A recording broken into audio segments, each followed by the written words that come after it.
Hello भाई, नमस्कार। कैसे हो सभी? आई होप कि अच्छे होंगे। आप सभी का स्वागत है आपके अपने यूट्यूब चैनल मनदीप कोतारा सर पे। देखिए भाई, हम लोग टीचिंग एग्जाम की तैयारी करवाते हैं और टीचिंग एप्टीट्यूड जो आपके DSSS है, NVS है, या फिर कोई भी टीचिंग के जो भी एग्जाम होते हैं, सभी के एग्जाम में टीचिंग एप्टीट्यूड हर एग्जाम में सवाल पूछा जाता है। और टीचिंग एप्टीट्यूड का हमारा एक कोर्स बिल्कुल फ्री ऑफ कॉस्ट है। कंप्लीट डिटेल में हम लोग कोर्स पढ़ रहे हैं, जिसके आज ये सेकंड क्लास है। इसकी प्ले लिस्ट है, अगर आपने नहीं देखा है तो प्ले लिस्ट में जा करके देख सकते हैं। सेकंड क्लास है बच्चा। आज किस क्लास में हमारा जो टॉपिक रहेगा वो रहेगा ब्लूम्स टैक्सोनॉमी। ब्लूम्स टैक्सोनॉमी के बारे में पढ़ेंगे। काफ़ी इंपॉर्टेंट टॉपिक है एग्जाम के पॉइंट ऑफ व्यू से, हर टीचिंग एग्जाम के पॉइंट ऑफ व्यू से वेरी वेरी इंपॉर्टेंट टॉपिक है ब्लूम्स टैक्सोनॉमी। आइए बात करते हैं बेंजामिन ब्लूम ने क्या टैक्सोनॉमी दी थी। एक्चुअल में टैक्सोनॉमी का मतलब क्या होता है? टैक्सोनॉमी का मतलब होता है क्लासिफिकेशन। क्लासिफिकेशन हिंदी में बात करें तो वर्गीकरण, ठीक है। इसका मतलब होता है, टैक्सोनॉमी का मतलब होता है क्लासिफिकेशन, वर्गीकरण। तो ब्लूम ने क्लासिफिकेशन दिया था किसका बच्चा? तो लर्निंग का क्लासिफिकेशन दिया था उन्होंने। इसका क्लासिफिकेशन एजुकेशनल लर्निंग का।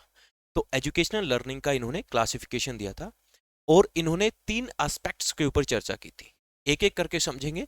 यह है बेंजामिन ब्लूम, जिसे आप देख पा रहे हैं। तो इन्होंने क्या किया, इन्होंने जो भी हमारा लर्निंग होता है टीचिंग लर्निंग प्रोसेस के दौरान, जो लर्निंग होता है, इसको इन्होंने तीन डोमेन के अंदर, तीन पक्ष में रख करके बात की थी। और इनका जो डोमेन था बच्चा, वो कॉम्प्लेक्सिसिटी टू एंड स्पेसिफिसिटी, यानी किसी चीज को सिंपल टू कॉम्प्लेक्स बना करके इन्होंने अपना जो स्टेज दी थी, इन्होंने हायरार्कियल मॉडल दिया था इन्होंने। और इन्होंने जटिलता और विशिष्टता के स्तर पर क्लासिफाई किया था इनको, है ना। स्पेसिफिकेशन यानी स्पेसिफाई कोई चीज क्या होती है, और कॉम्प्लेक्स मतलब जटिल। कोई चीज सिंपल टू कॉम्प्लेक्स जाती है ना, सिंपल टू कॉम्प्लेक्स जाती है। इस चीज के ऊपर इन्होंने बात की थी। तो इन्होंने जो अपनी टेक्सोनोमी मतलब अपना जो लर्निंग होता है, इसको तीन भागों में विभाजित किया था, यानी तीन डोमेन दिए थे इन्होंने। कौन कौन से हैं तीनों डोमेन, समझेंगे और इनके बारे में एक एक करके पूरी डिटेल में हम लोग स्टडी करने वाले हैं। तो जो भी भाई पहली बार देख रहे हैं, वीडियो को लाइक करके शेयर कर दें। और इससे पहले वाली क्लासेस भी आप देख लीजिएगा, सेकंड क्लास है। और ये इससे पहले एक फर्स्ट क्लास हो चुकी है, जिसमें टीचिंग एप्टीट्यूड के बारे में हम लोगों ने बताया था कि टीचिंग का मीनिंग क्या होता है, एंड बहुत सारी चीज़ें हम लोगों ने डिस्कस की थी। और चैनल पर पहली बार आए हैं तो सब्सक्राइब कर लीजिएगा, ठीक है। तीन डोमेन कौन कौन से थे? एक था बच्चा कोग्निटिव डोमेन, और एक था अफेक्टिव डोमेन, और एक था साइकोमोटर डोमेन। तो तीन डोमेन के ऊपर चर्चा की इन्होंने। एक था कोग्निटिव डोमेन, एक था अफेक्टिव डोमेन, एक था साइकोमोटर डोमेन। कोग्निटिव डोमेन इसको बोलते हैं ज्ञानात्मक पक्ष, है ना। यानी कि यहां पर उन्होंने बात की थी, इस डोमेन के अंदर इन्होंने थिंकिंग की बात की थी, है ना। थॉट प्रोसेस की बात की थी, थिंकिंग की बात की थी, ज्ञान की बात की थी, नॉलेज की बात की थी कि नॉलेज किस तरीके से स्टूडेंट जो है वो एक्वायर करता है, थिंकिंग प्रोसेस किस तरीके से चलती है किसी भी लर्नर की। तो उस एस्पेक्ट्स में इन्होंने बात की थी। अगला है बच्चा अफेक्टिव डोमेन। इफेक्टिव नहीं है, इफेक्टिव होता है प्रभावशाली। अफेक्टिव डोमेन यानी कि भावनात्मक पक्ष। यहां इन्होंने बात की, वो बात की बच्चा इमोशंस की। इन्होंने यहां पर बात की इमोशंस की, यहां पर इन्होंने बात की फीलिंग्स की, है ना। तीसरा है हमारा साइकोमोटर डोमेन, यानी कि गत्यात्मक या कह लो क्रियात्मक। यहां पर इन्होंने बात की बच्चा क्रिया की, यानी कि एक्शन की। किसकी बात की बच्चा? एक्शन की बात की। तो इनको हम लोग इस तरीके से भी समझ सकते हैं, ये आप लोगों ने कई बार देखा होगा। कोग्नेटिव मतलब यहां पर आपके ब्रेन की फोटो देख रहे हो आप लोग। तो ब्रेन ब्रेन आपके ब्रेन के अंदर क्या चलता है? ब्रेन के अंदर हमारा थॉट प्रोसेस चलता है। तो कोग्नेटिव जो डोमेन था, इसके अंदर इन्होंने थॉट प्रोसेस यानी कि थिंकिंग प्रोसेस की बात की। इसके बाद आ जाता है बच्चा हार्ट। हार्ट का मतलब है फीलिंग, भावनाएं, इमोशंस, है ना। तो अफेक्टिव जो डोमेन है, उसके अंदर ये भावनात्मक पक्ष की बात करते हैं कि किसी चीज को सीखने के दौरान जो अफेक्टिव डोमेन है वो किस तरीके से काम करता है। उसके बाद आता है साइकोमोटर। यहां पर आप देख रहे हैं हाथ। हाथ यानी कि हाथ से हम कोई काम करते हैं, तो कोई काम करते हैं तो मतलब एक्शन। यहाँ पर उन्होंने एक्शन की बात की कि किसी चीज को एक्शन, कोई भी काम कर रहे हैं उसको एक्शन मतलब जो है उस मोड में किस तरीके से हम उसको लर्न करते हैं कोई चीज को। एक एक करके इनके जितने भी पॉइंट्स हैं सबको डिटेल में डिस्कस करेंगे। तो आइए सबसे पहले बात करते हैं कोग्निटिव डोमेन की, ठीक है। ये है कोग्निटिव डोमेन, जो कि ब्लूम ने 1956 में दिया था। ये वाला जो डोमेन देख रहे हैं आप लोग, ये 1956 1956 में दिया था ब्लूम ने, बेंजामिन ब्लूम ने 1956 में दिया था। बाद में इनके साथियों ने इसको चेंज कर दिया था 2001 में। उसके ऊपर भी चर्चा करेंगे, इन्होंने क्या चेंज किया, क्या परिवर्तन किया था। लेकिन सबसे ज्यादा जो इंपॉर्टेंट है वो हमारा कॉग्निटिव डोमेन, ये पहले वाला है जो 1956 में बेंजामिन ब्लूम ने दिया। इन्होंने ये बच्चा स्टेजेस दिए हैं कि किस तरीके से कोई लर्नर है चीजों को सीखता है। सबसे पहला जो स्टेज है बच्चा वो है ज्ञान, यानी कि नॉलेज।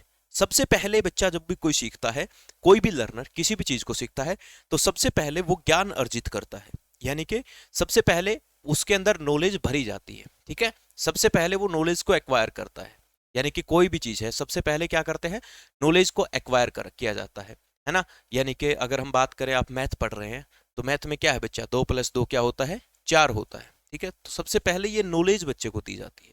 कोई भी लर्नर है उसको कोई भी चीज सीखने से पहले क्या दी जाती है, नॉलेज। दिमाग, थिंकिंग प्रोसेस की बात कर रहा है, तो सबसे पहले क्या आता है बच्चा, नॉलेज होती है किसी भी चीज की, है ना। साइंस के अंदर है, साइंस के अंदर भाई साहब पेड़ पौधे हमारे लिए क्यों इंपॉर्टेंट है, एनवायरमेंट हमारे लिए क्यों इंपॉर्टेंट है, स्टार्टिंग इनिशियल स्टेज होता है वो इसी तरीके से होता है। तो सबसे पहला काम आता है नॉलेज का, ज्ञान का। उसके बाद आती है अंडरस्टैंडिंग, समझ, कंप्रीहेंशन। तो सबसे पहले बच्चा क्या करता है, जो भी लर्नर होता है वो सबसे पहले ज्ञान अर्जित करता है, नॉलेज सबसे पहले एक्वायर करता है। उसके बाद कंप्रीहेंशन करना समझ सीखता है उसका, यानी सबसे पहले उन्होंने क्या किया, ज्ञान अर्जित किया। उसके बाद उसकी समझ, उसकी अंडरस्टैंडिंग डेवलप की। ठीक है, कि चीजों को समझना शुरू किया। कंप्रीहेंशन का मतलब होता है समझना, है ना। आपके पास एक कॉम्प्लेक्स चीज है, आपने पहले तो ज्ञान एक्वायर कर लिया, फिर उसको समझा, उसको कंपेयर किया दूसरी चीजों के साथ और उसको समझा। समझने के बाद उसके बाद आता है नेक्स्ट प्रोसेस, आता है एप्लीकेशन, यानी कि अनुप्रयोग। इसको बोलते हैं अप्लाई करना। पहले क्या किया, ज्ञान अर्जित किया, फिर उस ज्ञान को समझा, फिर उसे अप्लाई किया। अप्लाई करने के बाद क्या किया बच्चा, एनालिसिस किया। एनालिसिस का मतलब क्या होता है, विश्लेषण करना।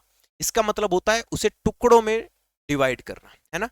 उसे क्या करना बच्चा, उसे टुकड़ों में डिवाइड करना, पार्ट्स में डिवाइड करके उसको समझना कि एक्चुअल में इसका हर एक एस्पेक्ट्स देखना। जैसे कि एग्जांपल के लिए आप पेपर की तैयारी कर रहे हैं, बिल्कुल तैयारी कर रहे हैं, आप सबसे पहले क्या करेंगे, सबसे पहले आपके पेपर के अंदर क्या आता है, क्या सिलेबस आपका आता है, आप उसकी क्या करेंगे, नॉलेज लेंगे। ठीक है, उसके बाद आप उसकी समझ, उस सिलेबस को आप पूरा समझेंगे, है ना। उसके बाद उसको अप्लाई करेंगे कि भाई किस तरीके से आपको पढ़ना है। उसके बाद क्या करेंगे, उसके बाद होगा एनालिसिस। एनालिसिस में क्या होता है, एनालिसिस में आप देखते हैं कि आपके कौन सा सेक्शन जो है वो कमजोर है, कौन सा सेक्शन। ये एनालिसिस कैसे होता है, आपने सभी बच्चों ने मॉक टेस्ट लगाए होंगे, है ना। अब पेपर दे रहे हैं तो हर पेपर के आप लोगों ने मॉक लगाए होंगे। तो जब मॉक लगाते हैं तो मॉक लगाने का मतलब क्या बनता है, मॉक लगाने का मतलब यही होता है ना कि आप एनालिसिस कर रहे हैं आपका, कि कौन सा सेक्शन आपका कमजोर है, किसके ऊपर आपको ज्यादा काम करने की जरूरत है, किसके ऊपर आपको कम काम करोगे तो भी काम चल जाएगा। इसको बोलते हैं एनालिसिस। उसके बाद आता है बच्चा सिंथेसिस। सिंथेसिस होता है संश्लेषण, ये इसका ठीक अपोजिट होता है।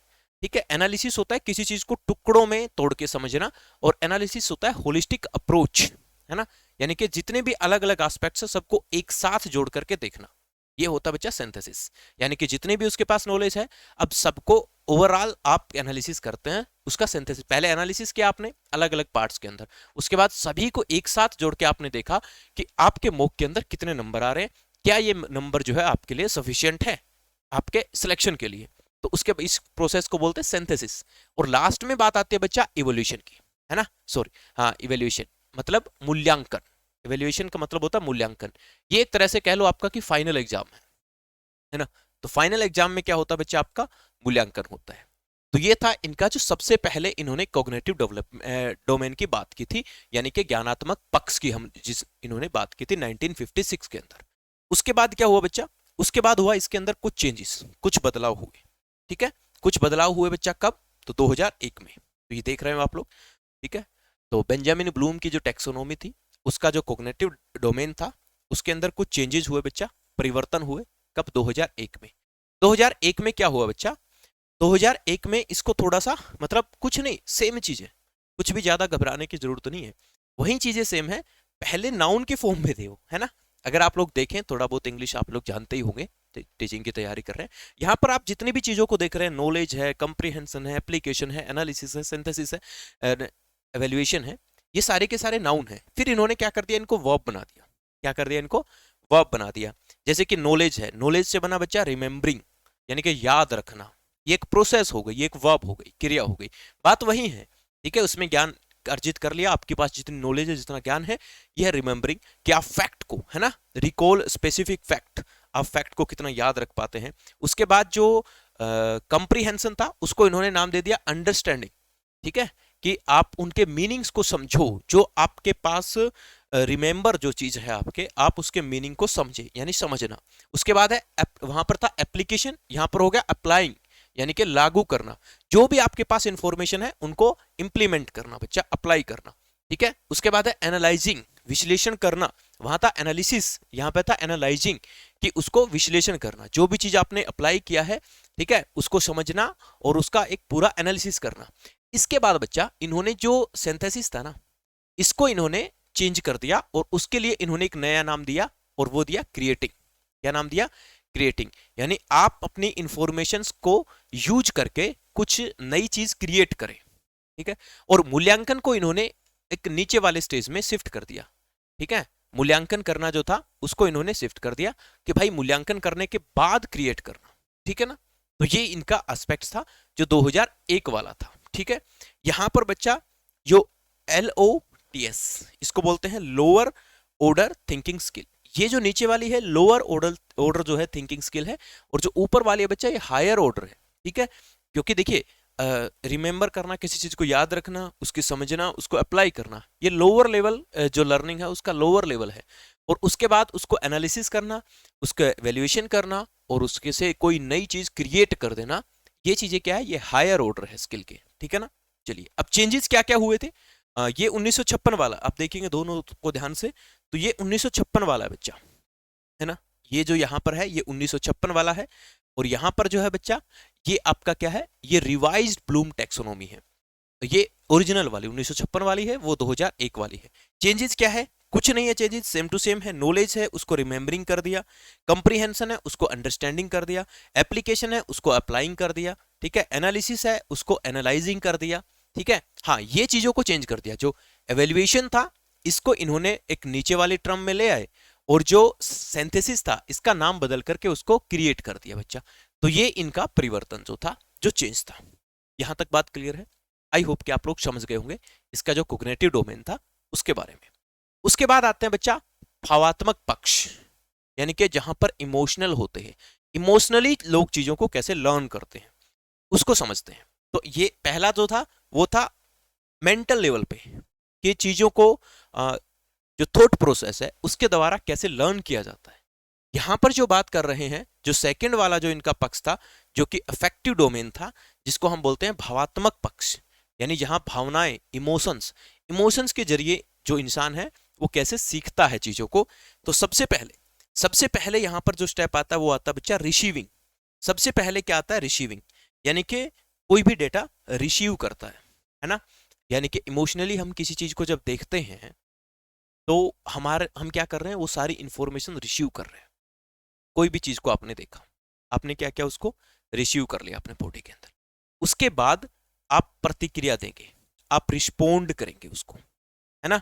मतलब अपने इमोशंस के अंदर, फीलिंग्स के अंदर, भावनाओं के अंदर उसको रिस्पोंड करेंगे। भाई क्या है ये चीज, एक तरह से मान लो ये वही है कि आप उसे समझने की बात कर रहे हैं, है ना। लेकिन अब समझना आपका क्या है, वो इमोशनल तरीके से है। अंडरस्टैंडिंग आपकी इमोशनल तरीके से हो रही है, तो इसका मतलब है आप उसके ऊपर रिस्पोंड कर रहे हैं।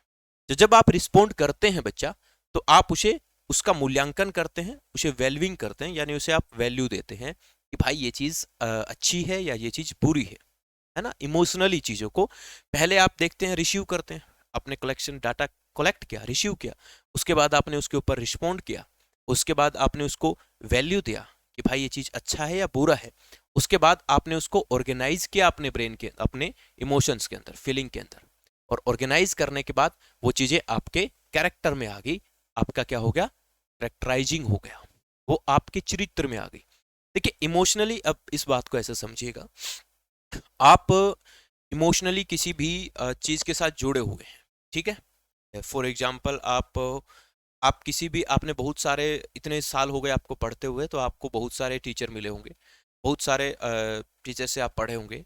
तो अब हर एक प्रकार के जो कैरेक्टर्स थे, आपने सभी प्रकार के कैरेक्टर्स देखे।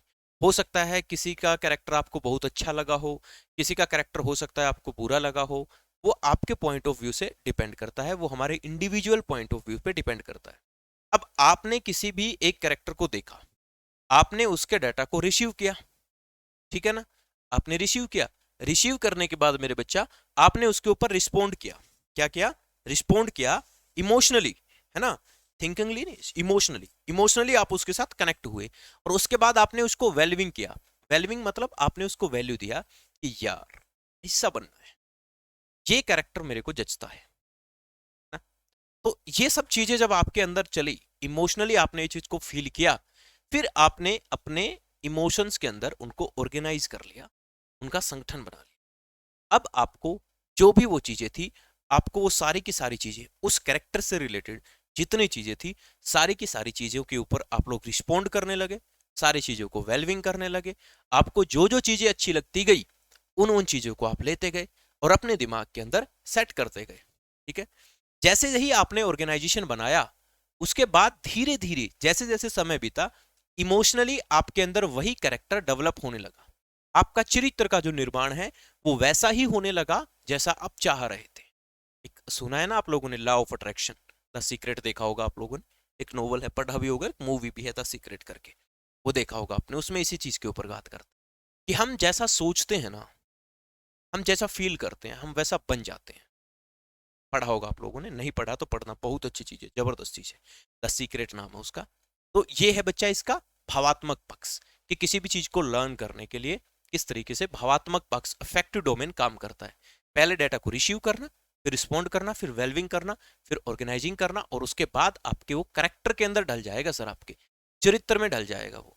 अब इसके अंदर जरूरी नहीं अच्छी चीजें, बुरी चीजें भी ऐसी आती है सर, है ना। दोनों ही चीजें हर जगह काम करता है सर, इमोशन फीलिंग दोनों ही जगह काम करते हैं, बुरी जगह भी काम करते हैं, अच्छी जगह भी काम करते हैं। जिन लोगों का बुरा कैरेक्टर बन जाता है उनके लिए बुरी चीजें वो उनके लिए अच्छी है, वो हमारे एस्पेक्ट्स में बुरी हो सकती है बट उनके लिए वो अच्छी है, ठीक है। जो हमारे लिए अच्छी है वो हो सकता है किसी के लिए बुरी हो, लेकिन हम उनको वेल्विंग करेंगे, हम उनका मूल्यांकन करेंगे, हम देखेंगे वो चीजें क्या है, हम कैसा बनना चाह रहे हैं। तो ये हो जाएगा आपका इमोशनल डोमेन, कह सकते हो आप इसको, अफेक्टिव डोमेन, जहां आपकी भावनाएं जुड़ी है, जहां आपका हार्ट जुड़ा है, जहां आपकी फीलिंग जुड़ी है ना, जहां आपके इमोशंस जुड़े हैं। समझ गए? आगे बढ़ते हैं। नेक्स्ट आता है बच्चा साइकोमोटर डोमेन। साइकोमोटर मतलब क्रियात्मक डोमेन। क्रियात्मक मतलब एक्शन करके कोई कैसे लर्न करता है चीजों को, है ना। एक्शन में सबसे पहले काम क्या आता है बच्चा, सबसे जो पहला प्रोसेस आता है वो आता है इमिटेशन। इमिटेशन, इमिटेशन का मतलब होता है कि आपने ना उसको क्या किया, कॉपी किया, नकल करना, है ना। इसको एक तरह से आप लोग सीधी सिंपल भाषा में हम समझे तो हम ऐसे समझ सकते हैं कि नकल करना, ठीक है। हमने क्या किया बच्चा, हमने इसको इमिटेशन का मतलब है, अब मान लीजिए मैं एक एग्जांपल की बात कर रहा हूँ, आप कुछ सीख रहे हैं, क्या सीख रहे हैं आप, क्या सीख रहे हैं, कुछ भी सीख रहे हैं, ठीक है। आप पढ़ाना सीख रहे हैं, स्टार्टिंग की बात कर लें, या आप गाड़ी चलाना सीख रहे हैं, आप खाना बनाना सीख रहे हैं, जो भी सीख रहे हैं, आप जिम जा रहे हैं, ठीक है, तो वहां भी आप अपना जो है एक्सरसाइज करना सीख रहे हैं, ठीक है। कोई भी लर्निंग, कोई भी लर्निंग, फिजिकल लर्निंग की बात कर रहा है ये साइकोमोटर, ये फिजिकल लर्निंग की बात कर रहा है सर, है ना। तो सबसे पहले आप क्या करेंगे, उसकी नकल करना शुरू करेंगे, ठीक है। जो आपका गाइड, आपका टीचर, आपका ट्रेनर जो आपको कहेगा, जो आपको सिखाने वाला है, आप जैसे जैसे वो कहेगा कि भाई आपको ऐसे ऐसे काम करना है, मान लीजिए आप डांस सीख रहे हैं, तो आप सबसे पहला काम, आप उसके जो स्टेप्स हैं आप उनकी कॉपी करेंगे, ठीक है ना। नेक्स्ट बच्चा आप करेंगे मैनिपुलेशन। मैनिपुलेशन का मतलब होता है आप उसको मैनिपुलेट करेंगे चीजों को। जब आप इनको अच्छे तरीके से कॉपी करने लग जाएंगे ना, नकल करने लग जाएंगे अच्छे से, उसके बाद आप इसको मैनिपुलेट करेंगे। मैनिपुलेट का मतलब होता है आप अपनी तरफ से कोई चीजें उसके अंदर क्या करने लग जाओगे बच्चा, एड ऑन करने लग जाओगे। आप अपनी तरफ से कुछ एफर्ट इसके अंदर एड ऑन करने लग जाओगे, आप अपने हिसाब से उसमें सोच करके अपने तरीके से कुछ नई चीजों को एड ऑन करोगे, इसको बोलते हैं मैनिपुलेट करना चीजों को, ठीक है। उसके बाद होता है पता है प्रिसीजन। प्रिसीजन मतलब आप उसके अंदर, अब आपने मैनिपुलेट करना शुरू किया, अब आप उसके एक स्टेप ऊपर लेके जा रहे हैं, आप चीजों के अंदर और इंप्योरिटीज लेकर के आ रहे हैं, सॉरी और प्योरिटीज लेकर के आ रहे हैं, और परफेक्शन लेकर के आ रहे हैं, ठीक है, और परफेक्शन के लेकर के आ रहे हैं। उसके बाद बच्चा हम लोग आर्टिकुलेशन। आर्टिकुलेशन का मतलब होता है कि अब हम लोग भाई साहब प्रॉपर तरीके से हमारे अंदर वो कला, वो आर्ट, वो चीज आ गई है, ठीक है। उसके बाद आता बच्चा क्या, नेचुरलाइजेशन। कि अब वो आपके नेचर के अंदर आ गई है। अब आप ये जो साइकोमोटर डोमेन कह रहा है कि अब आप उस चीज को, वो चीज आपका नेचर में ढल गई है सर, वो चीज आपके नेचर में ढल गई है। मैं सीधा सा एक एग्जांपल आपको इस चीज का समझाना चाहता हूँ बच्चा लोग, ठीक है? सीधा सा एग्जांपल। अब देखिए, मान लीजिए एक टीचर है, मैं मेरी तरफ मेरे से एग्जांपल लेता हूँ, है ना, बाकी किसी का एग्जांपल क्यों ले, ठीक है? मान लीजिए मैं, ठीक है, मैंने पढ़ाना शुरू किया, तो मैंने पढ़ाना शुरू किया। अब ऐसा नहीं होता सर, किसी ना किसी चीज को देख करके तो इंसान शुरू करता ही है ना। तो सबसे पहले वो उसकी नकल करता है, सब करते हैं, है ना। अब यार इतना बड़ा तो नहीं हुआ, मेरे को देख के कोई आदमी अगर पढ़ाना शुरू करेगा तो वो नकल करेगा भाई, इतना बड़े तो नहीं हुए बट फिर भी थोड़ा बहुत तो। उसके बाद जैसे हम लोगों को पता चला कि ठीक है हम लोग थोड़ा थोड़ा काम कर रहे हैं, उसके बाद मैनिपुलेट किया, यानी खुद ने मैनिपुलेट किया चीज़ों को अपने तरीके से समझाने की कोशिश की, ठीक है? जब इस मामले में मैं परफेक्ट होता गया, उसके बाद प्रिसीजन किया, मैंने चीज़ों में और सुधार किया, और सुधार किया, तो मेरे अंदर बाद में क्या हो गया, वो आर्ट एक डेवलप हो गई सर। हालांकि अभी तो मैं नहीं कह सकता कि भाई पूरी तरीके से डेवलप हो गई है, बट कोशिश तो जारी है ना, प्रोसेस तो जारी रहती है सर, है ना। उसके बाद अब ये चीज़ जो है मेरे नेचर में आ गई, इतने साल हो गए मेरे को पढ़ाते हुए, अब भाई ये चीज़ जो है मेरे नेचर में आ गई है। अब मेरे को पढ़ाना जो है अब मेरा नेचर बन गया है, टीचिंग करना मेरा नेचर बन गया है। अब मैं मतलब नेचुरली अपने आप को इस माहौल में ही पाता हूँ। दूसरा एग्जाम्पल लो, हमने गाड़ी चलाना सीखा, ठीक है? अब मैं बात करता हूँ, अब आपको और अच्छे से समझ में आएगा, ठीक है? अगर आपको समझ में आया ना भाई, कमेंट करके जरूर बता देना, देख लेना। हम क्लासेस को कंटिन्यू रखेंगे, ठीक है? आपको पूरा सिलेबस कराऊंगा, बिल्कुल फ्री ऑफ कॉस्ट कराऊंगा, और बिल्कुल आसान शब्दों में समझा करके, कोशिश मेरी यही रहेगी हमेशा। मान लीजिए गाड़ी चलाना सीखा, तो सबसे पहले जो गाड़ी चला रहा सिखा रहा है मेरे को, ठीक है, अभी कुछ समय पहले ही सीखा था मैंने, एक साल 1.5 साल हुआ होगा, तो मैंने गाड़ी चलाना, तो जिस तरह अब गाड़ी चलाते हैं लोग, तो उसको मैं देखता था, नकल करता था कि ठीक है भाई ऐसे ऐसे करते हैं, ठीक है। जब पहले उसको नकल किया, उसने जैसे जैसे बताया हमने किया, फिर हमने चीज़ों को मैनिपुलेट, मतलब अपने ही तरीके से सोच करके उसको मैनिपुलेट करना सीखा। धीरे धीरे हम लोगों ने हमारी स्किल के ऊपर काम किया। जब आर्टिकुलेशन हमारा हो गया, मतलब हम लोगों को पता चल गया कि गाड़ी चलानी आ गई, उसके बाद जैसे जैसे एक्सपीरियंस होता गया, अब हमारे नेचर में है, अब हम गाड़ी चला रहे हैं, और गाड़ी चला रहे हैं तो गाड़ी चलाते चलाते बात भी करे जा रहे हैं फ़ोन पे, है ना। गाड़ी चल रही है आराम से, कहाँ गैर छोटा करना है, कहाँ क्लच दबानी है, कहाँ ब्रेक दबाना है, ये सब चीज़ें अपने आप ही हो रही है। आपने आपने भी फील किया होगा, चल गाड़ी नहीं चला रहे, बाइक चला रहे हो, स्टार्टिंग में वो चीज़ नहीं थी, स्टार्टिंग में वो चीज़ आपके नेचर में नहीं थी, लेकिन अब आप बाइक स्कूटी जो भी चला रहे हैं, तो अब क्या है, आप आराम से फ़ोन पे बात करते जा रहे हैं, आपको पता है कहाँ मोड़ना है, कहाँ इंडिकेटर देना, अपने आप ही कर रहे हैं आपकी बॉडी काम, है ना। आप कुछ सोच भी नहीं रहे, आपका ध्यान कहीं और है, बट अपने आप ही हो रहा है। गाड़ी आगे आ रही है आपकी, कब स्पीड स्लो करनी है, कब स्पीड बढ़ानी है, अपने आप हो जाता है, ये नेचर के अंदर आ जाता है बच्चा। तो इसको बोलते हैं साइकोमोटर डोमेन। तो ये था बच्चा ब्लूम टैक्सोनॉमी। आई होप कि आपको समझ में आया होगा। अगर वीडियो अच्छी लगी है तो वीडियो को लाइक कर देना, शेयर कर देना सभी के पास, ताकि सभी लोग ही समझ पाए। और हमारा ये जो मकसद है बच्चा, हम लोग बिल्कुल फ्री ऑफ कॉस्ट पूरा टीचिंग एप्टीट्यूड आपको बिल्कुल topic wise, point two point और आसान भाषा में समझाने की कोशिश करूंगा। आई होप कि आपको अच्छा लगा होगा। वीडियो अच्छी लगी है तो लाइक और शेयर कर देना, चैनल पर नए हो तो सब्सक्राइब कर लेना। नमस्ते, जय हिंद।